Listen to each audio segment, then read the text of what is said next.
One of the big things that's changed in, say, my time in publishing, so I can that can go back even more than 10 years, but there's a greater number of people writing children's books. The attitude used to be there's no money in children's books. So the profile of children's books has raised in publishing overall. There's more money to be made by authors in children's publishing until J.K. Rowling's series was such a big hit. There wasn't like the advances were a lot lower.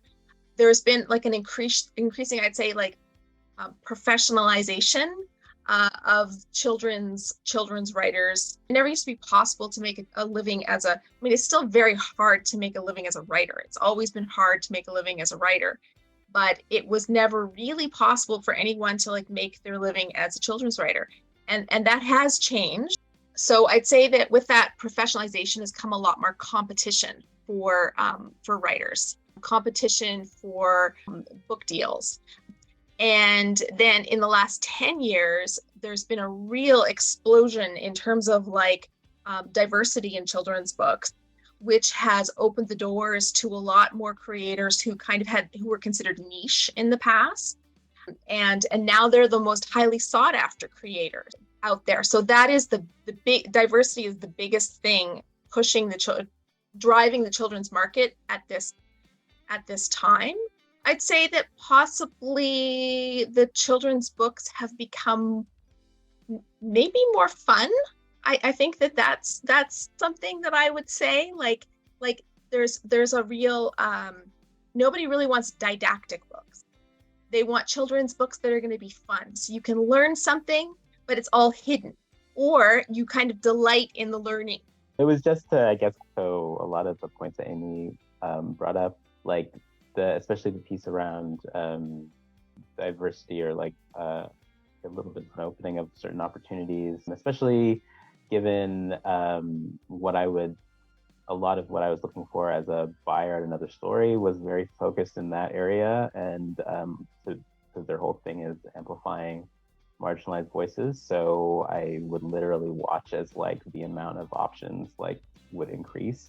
And then now that I'm on the other side, I also see the initiatives that certain publishers are taking to try and lower barriers that were there to begin with. I mean, obviously, there's still a lot that could be done, but it seems like folks, especially post 2020, it seems that folks are taking steps to address that. So that is definitely heartening to see.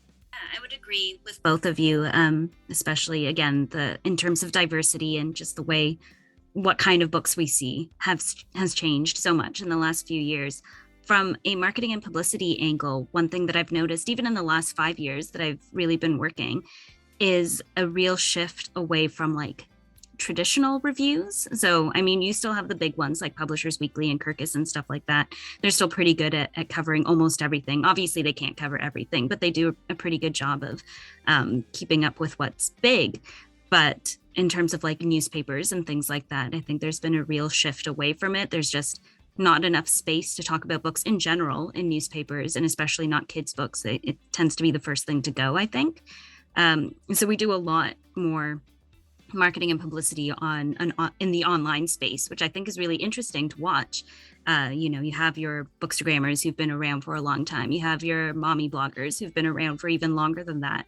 And then now we have TikTok, which I have very complicated feelings about TikTok, but it is a useful marketing tool. I think it does hit a certain audience, and we can see, when books take off on TikTok or platforms like that, then it takes off. Like the sales are bananas and you have no idea how to replicate that, but it's a really fascinating thing to watch, and a totally different now than it was 5 years ago, where, the most exciting thing for me would be to get like a Globe and Mail review. And now it's like, hey guys, guess what? We went viral. That's even more exciting than getting something in the newspapers. It's been really interesting to make that shift and see how we can kind of latch on to those changing trends and things like that.